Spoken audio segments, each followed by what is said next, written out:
Good morning, everybody, and welcome to this week's sports podcast. It's Friday, the 28th of January 2022, and we're at the stage now where the winter break kicks in the Premier League. So we'll start with the Premier League as we always do. There's plenty to get through this week, so we'll start there. Maybe a little bit of hope for Liverpool and Chelsea in the title chase, trying to catch up with Manchester City after last weekend's results. City were held to a 1-1 draw at Southampton, whilst Liverpool and Chelsea were both victorious. Chelsea beating Tottenham 2-0 at Stamford Bridge, and Liverpool defeating Crystal Palace 3-1 at Selhurst Park. Bit of a controversy in that one, penalty which I thought probably shouldn't have been given. In terms of Diogo Jota, looks like he made contact with the keeper, but they went to VAR and decided that the penalty would be given, and they scored to wrap the game up. But it was 2-1 at that stage, and Palace were the best team in the second half. But that's the way it goes sometimes, and that's what happened. So Liverpool and Chelsea catch. Liverpool still have a game in hand on Man City, I believe. So if they do win that game, they'll be only 6 points behind, but it'll still be a mountain to climb. But they have got to play each other yet, so it's certainly not all over. So there's some hope there, I think, for both of those teams. Manchester United moved to 4th place in the table. We had a very late night Marcus Rashford winner to beat West Ham at Old Trafford by 1-0 to, I think it was the 93rd minute. So they're up to 4th now. At the other end of the table, we've got Norwich had a really good, astounding victory, I suppose, to some degree at Watford. Watford capitulated basically in the second half. It was 3-0 to Norwich in the end. Dennis was sent off 12 minutes from the end, which really annoyed me because he's in my fantasy league team and not like he's a lot of friends of mine. So not a good job there, Dennis, and it means you're probably suspended for the next game. The only team you have 2 games this week in the fantasy league are Watford and Burnley. They play next Saturday. We'll come on to that in a moment. But yeah, he's let a lot of people down. He let his team down, and ultimately he let Claudio Ranieri down, who came out and said his team were basically rubbish apart from 2 players, and he was sacked on Monday. Has been replaced by Roy Hodgson, the 74-year-old man who said he wasn't going to go back into football, but he's back. So we'll see how he gets on, but they've not got a very good squad. I've got to say I still fear for Watford. If anybody can galvanise, it will be Roy, but I'm still not convinced. Burnley got a good result at Arsenal at a 0-0 draw, so they've still got a few games in hand, a few points behind, but it's still a game in hand, so they've got a chance of getting out. But Newcastle won at Leeds, punting Leeds into a little bit of problem. They 1-0 to Newcastle that game. And the other results of significant at the bottom end of Everton. Villa beat Everton 1-0 at Goodison Park. Good effort from Everton. They battled hard, but they lacked a bit of quality. Unsavoury incident in that game where Dina and Cash were hit by bottles from the Everton fans. I was disappointed as a Villa supporter. I was disappointed in the reaction that Dina got. He actually made it quite clear why he left Everton, told them how much he loved it being there, and the only reason he leave was because of Benitez, and they just booed him and threw stuff at him, which is disgusting, really. But they're not real fans, are they? And it seems there has been an increase in antisocial behaviour and hooliganism again at the games of football. Maybe it's down to society issues, but we're not going to go into that here. But it's not a good thing for the game. So yeah, Everton could be slipping in a bit of trouble. I think they're on the verge of announcing the new manager. I think it's today they're going to have a final round of talks with is it Pereira, Frank Lampard and Duncan Ferguson, and they'll make the decision based on the conversations today. So let's see what happens next for the Everton manager's job and see if it can get them out of trouble, because they are in a bit of trouble at the moment. I don't think they'll go down, but they're not in the best of shape at this time. So that's where we are at the winter break for the Premier League. Next weekend it's the FA Cup. There's one Premier League game, and one I mentioned earlier, Burnley play Watford at Turf Moor to try and catch up on one of the games that they're behind on. They're so far behind with the fixtures of Burnley. So that's one they're going to catch up. But then there's a midweek round of games the following weekend. I think it's the 8th, 9th, 10th of February, but we'll look at that in next week's podcast. So that's where we are with the Premier League at the moment. Now we'll move on to the National League. And Stockport are now top of the table after a comprehensive 3-0 victory at home to Maidenhead on Tuesday night in the midweek fixtures. That was on the back of Maidenhead having beaten both Chesterfield and Halifax, who we lost 1-0 on Saturday at Maidenhead. Town suffered back-to-back defeats, the second one Tuesday night home to Boreham Wood at the Shea. Disappointing performance to some degree. Good performance, good defensive performance by Boreham Wood. They're a good team, but once they got one ahead, there were no interest really in getting any more. They just sat back and held on, which is what you expect from them. They're a bit of a bogey team for us, unfortunately. We rarely score against them, and to cap it all off, we've got a handful of important injuries at the moment. On Saturday at Maidenhead, we lost 1-0. We started the game without Jordan Slew's been ill, and then we also had injuries to other key players. Kean Spence pulled, I think he had a tight hamstring in the warm-up, so he couldn't play. He was on the bench, and he missed Tuesday night's game against Boreham Wood. Kieran Green went off with an ankle injury during the match. He'll be out for 6 weeks, I believe, and Spence will be out for 2 weeks minimum. So that's hopefully Slew will be back this week. I'm not sure. Nothing's been confirmed about Jordan. That's 3 of his main players in midfield are out. Then during the game on Tuesday night against Boreham, we lost captain Niall Marr, injured after about 25 minutes. Injured at half time. Should I say? Went off at half time. Brought Tyrrell Warren on, who'd also been ill at the weekend, had to go off at half time. So we're not in the best physical shape. Like Pete Wild says, we're always going to have a bump in the road. Hopefully ours is coming to an end soon, but tomorrow's game away to Dagenham won't be easy. They're a good team. They're 7th in the table now. I watched a little bit of the game at home to Stockport last Saturday when they lost 2-0. They conceded 2 goals in the first 5 minutes. But after that, they more than matched Stockport, so they're not going to be easy to beat. And with a few key members out of the team, we could be looking at another defeat, but hopefully not. We need to get back on the horse now and try and get back into the title picture, at least in the top 3 places in the league, because I don't want to see it slip away from us just because of a bit of bad luck, really. We are lucky, but we've not had many injuries so far. But the problem we've got is, if we do get injuries, we can't just go out and buy another player. We have brought Aaron Martin in on loan as a centre forward from Harrogate, and also we've brought Thomas in from Preston, who's a young lad who hopefully can shore up the midfield as well. Whilst we've got a few difficulties, and I'd like to see Luke for Summerfield start on Saturday as well tomorrow. He came on in the second half and was a positive spot for me. I'd like to think we'll go back to playing the 4-3-3 formation as well, rather than the 5 at the back didn't really work. But I think Pete Wild felt that it was forced upon him because of the personnel that was available. But let's hope we can pick things up again and get back up near the top. Obviously, it's not going to be easy tomorrow, but fingers crossed we can get something out of the game at least. Okay, so now we're going to move on to talk about cricket, and we'll talk about England's T20 matches down in the West Indies, and it's been a bit inconsistent so far. They were very poor in the first game, cheaply dismissed. They got 103 in the end, I think, but they were looking at being like, they were 49 for 7 at one point. They were really poor batting performance. Second game, we did much better, scored 170 plus, but then almost threw it away. West Indies needed 75 runs in the last 5 overs, and they got 73 of them. Sakib Mahmood and Chris Jordan were really poor towards the end of the game. I can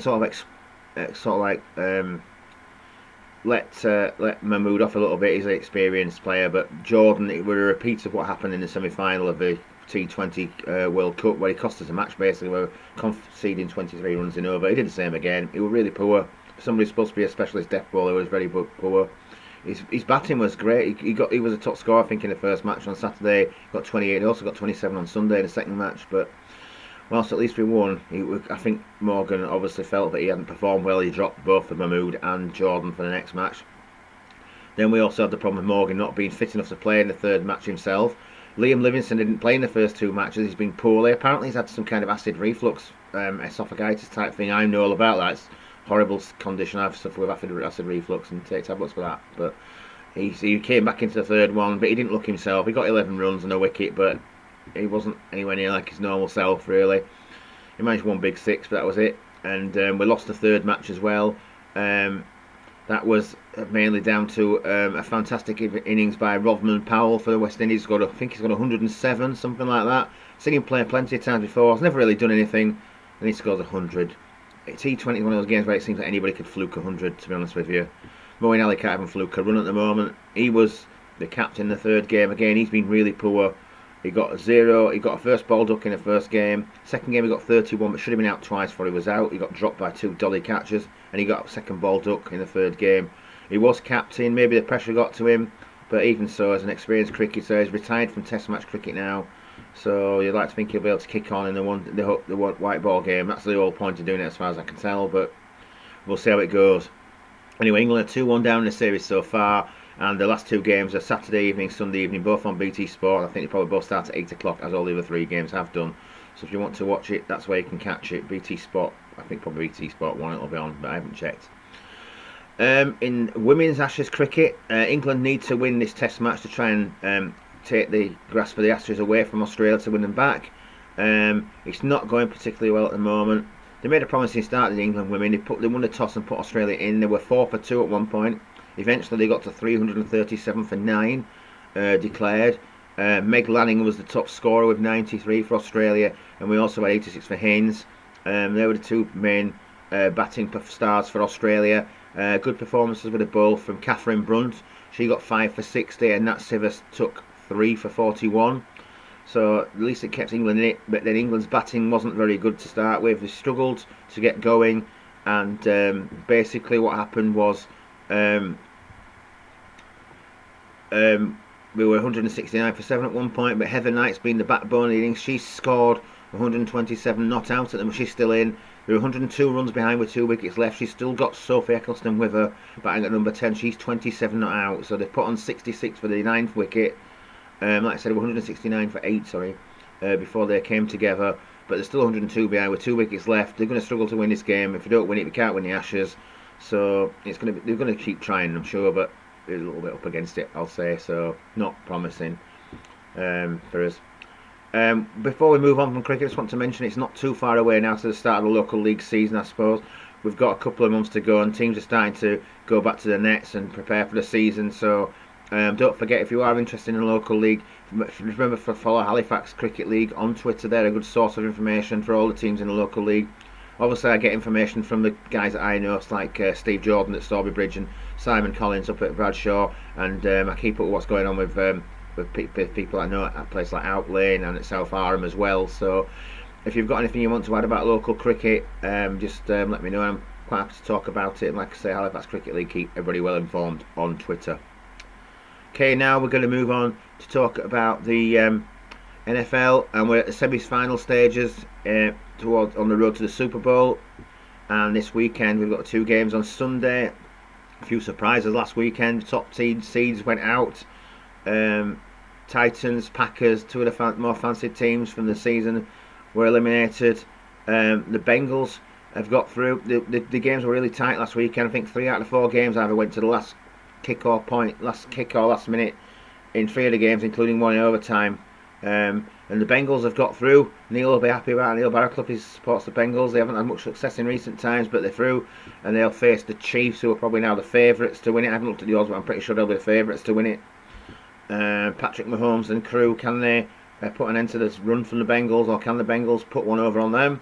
And then the other semi-finals, let's call it, we've got the 49ers taking on the Rams, and in that one, could go either way. I think I probably slightly favour the Rams, but I'm not really sure who's going to win that. Anyway, both games are Sunday evening, UK time, 8 o'clock for the Bengals match against the Chiefs, and then 11:30 p.m. for the Rams against the 49ers. So if you're into American football, you can settle down with your popcorn, whatever, snacks, beers, whatever you have, and enjoy those games on Sunday evening.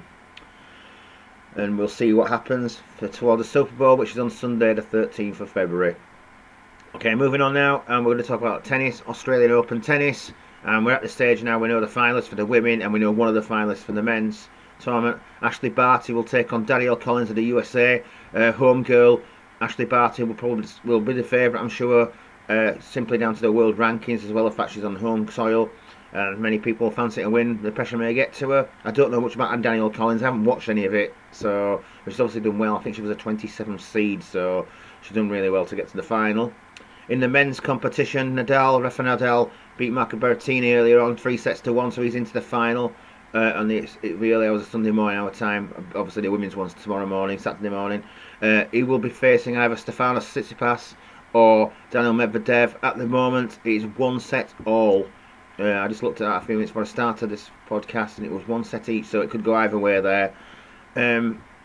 Most people will fancy Nadal simply because of the fact that he's going for his record Grand Slam victory. I've got to say I think he's won it by default because nobody else is in it, effectively. He's had a bit of a free ride. My view is that he's a good player, obviously. Look how many he's won, but I still think Federer's a better player than him, and Djokovic, to be honest with you.